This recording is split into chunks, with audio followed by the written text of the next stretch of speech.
Hi, in this video, we shall be discussing a question, an MCQ question taken from ASA level paper, and this is the question paper code. So now let's move on to the question. So here is a question. You may please pause the video and read the question. So I'm reading it for you. Substance Q is a hydrocarbon.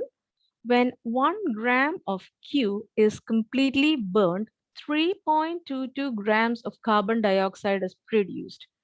So I can write an equation for that. Q is completely burnt. Completely burnt means there is sufficient amount of oxygen, and this hydrocarbon Q, when it is completely burnt, this is a hydrocarbon. This is having carbon and hydrogen in the ratio X is to Y. This is a hydrocarbon with carbon and hydrogen in the ratio X is to Y. Okay, so this hydrocarbon Q, when it is burned in oxygen, it is giving us carbon dioxide. Carbon gets converted to carbon dioxide. The hydrogen of the hydrocarbon will be getting converted to water molecule. And it's given that this Q weighs 1 gram and the carbon dioxide which is produced is 3.22 grams. So yeah, now let's read the question further. What could be the identity of Q? Cyclohexene, cyclopentane, ethene, pentane. So now, when I thought of this question, when I thought of how to solve this question, I just found that this question had to be broken down into 3 parts. If anybody has a different method, an easier one, please do put it up in the comment box so that it will be useful for others as well. So yeah, now let's continue. So what I found was that this question had to be broken down into 3 stages or 3 levels, 3 parts. So part 1, first we have to find out the mass of carbon and hydrogen from the data we have here. So what is the first part? The first part is to find the mass of element carbon and hydrogen present in Q. Once this is clear, we can move to the next part. The next part is to find out the empirical formula of hydrocarbon Q. What is the next part? Find out the empirical formula of Q. Once we get the empirical formula, we can compare it with the options given to us and see with which among the options, which of the options the empirical formula of Q can be compared. Which compound would be having the same empirical formula as the hydrocarbon Q. So third step, the next step would be comparison of empirical formula of the molecules in the given option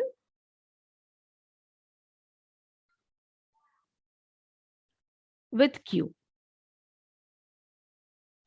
This can give us the final answer. This can help us find the answer to this particular question. Okay, so now let's start working on it. So what was the first step? Our first part or first step was to find the mass of carbon and mass of hydrogen. So let me rewrite the heading: mass of carbon and hydrogen in hydrocarbon Q. Now how to find it out? So we have been given that there is 3.22 grams of carbon. So from that actually we can connect it, that number 3.22, the number 3.22, we can connect it with Q for finding out the mass of carbon and hydrogen in the given hydrocarbon or in the sample hydrocarbon. So what are we given? We are given mass of carbon dioxide. From the mass of carbon dioxide, obviously we can find the moles of carbon dioxide. moles of carbon dioxide. And in 1 mole of carbon dioxide, carbon is to oxygen is in the ratio 1 is to 2. So what we can find from this, from the moles of carbon dioxide, I can calculate the moles of carbon in it. Once I get the moles of carbon, I can find the moles of, once I get the moles of carbon, from that I can find the mass of carbon. So from moles of carbon, what am I going to do? I'll be finding out the mass of carbon. So this is series number 1. So with this, we get the mass of carbon. Now our next aim is to find the mass of hydrogen.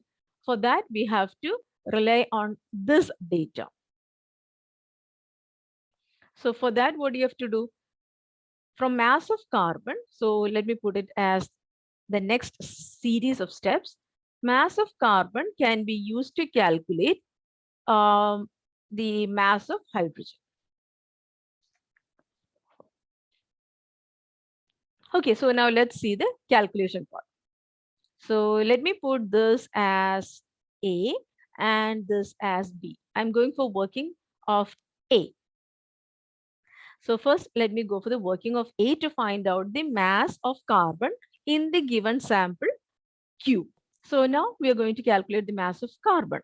So let's see how to do it. Mass of carbon dioxide has been given to us in the question. It is 3.22 grams. 3.22 grams of carbon dioxide. Grams of carbon dioxide. So if you're given the mass of a substance, we can calculate its moles using the formula number of moles, this is for carbon dioxide, is equal to mass over molar mass. So mass of carbon dioxide is going to be 3.22 and molar mass of carbon dioxide is 44. So from this, I can get the moles of carbon dioxide as 3.22 divided by 44, which is 0.07318. So we've got the moles of carbon dioxide. Now, the next stage is moles of carbon. It's very simple. In carbon dioxide, carbon is to oxygen goes in the ratio 1 is to 2. So obviously, the moles of carbon is same as the moles of carbon dioxide itself. So I can write number of moles of carbon dioxide is equal to number of moles of carbon, which will be, from this I will be getting number of moles of carbon is equal to 0.07318.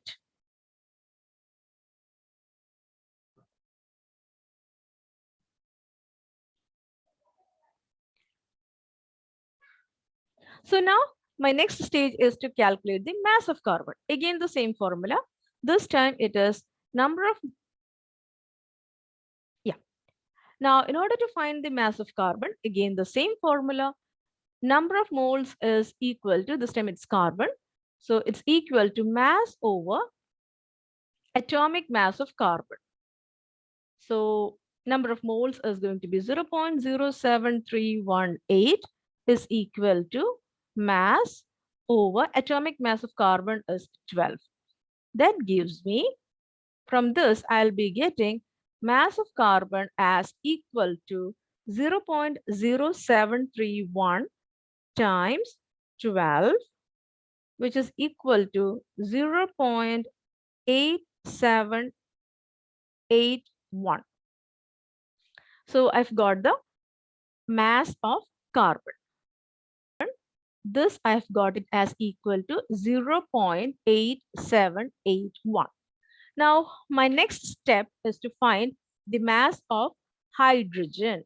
Now, I have to find the mass of hydrogen. For that, I will have to depend on the mass of the sample given to me. So it is clearly stated that sample Q, which is a hydrocarbon, that is made up of mass of carbon plus mass of hydrogen. So the sample Q, which is a hydrocarbon, is having a total mass of 1 gram, which is comprising of carbon's mass, which is 0. 0.8781 grams. Just now only I've calculated it. And the mass of hydrogen that is unknown to me. So mass of hydrogen that is not known to me.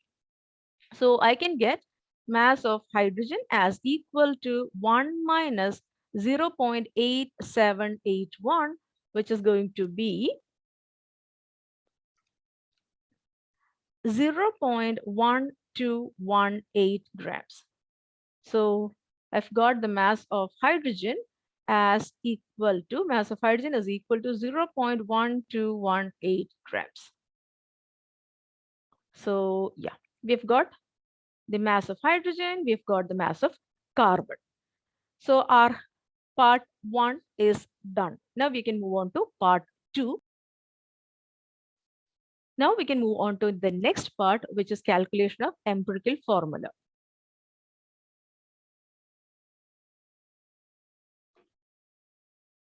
So our next part is calculation of empirical formula.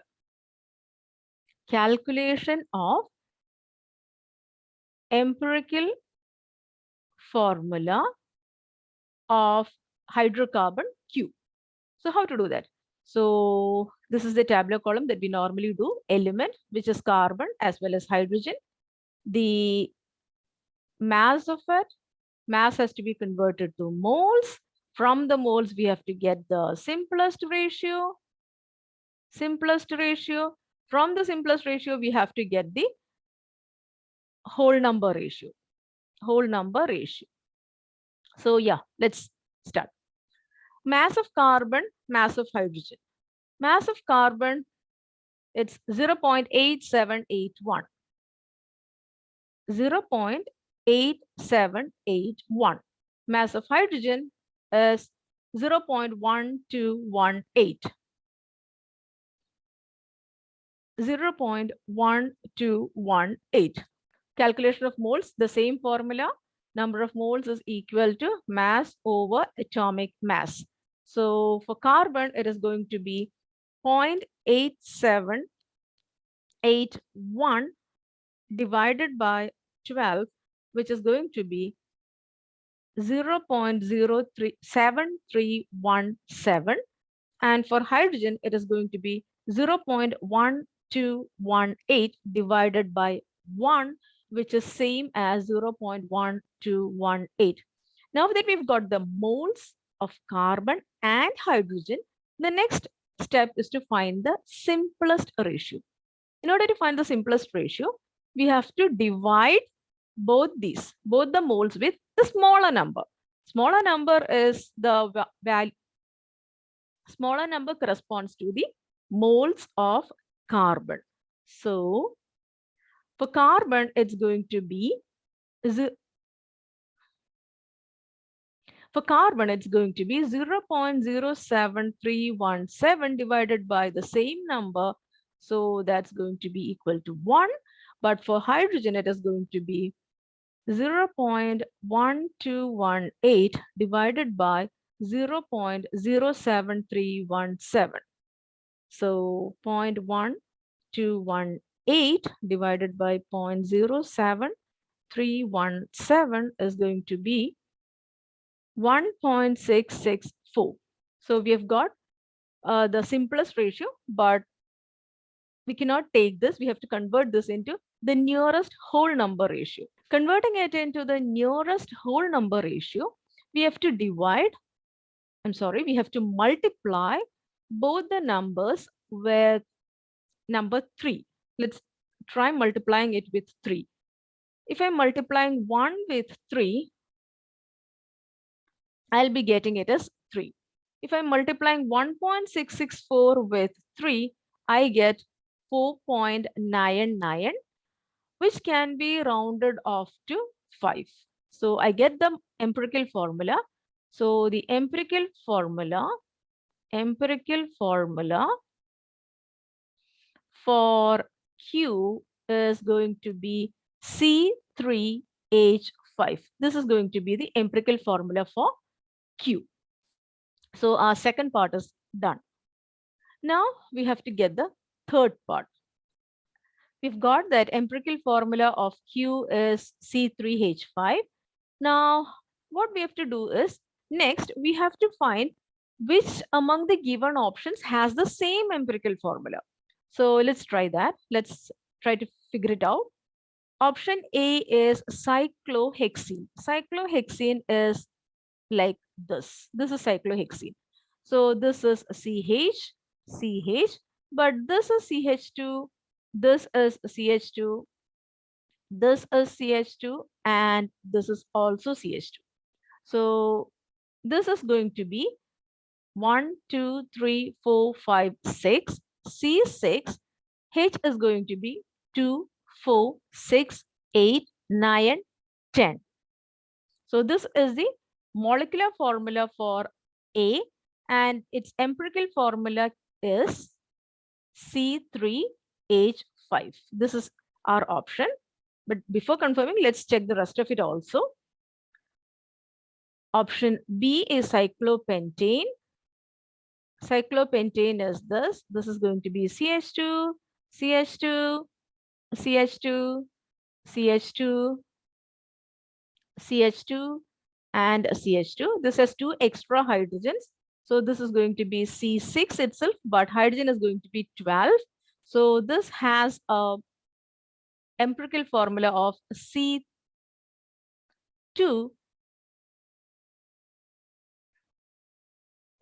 This has an empirical formula of CH2. So that's not the answer. This is not the option.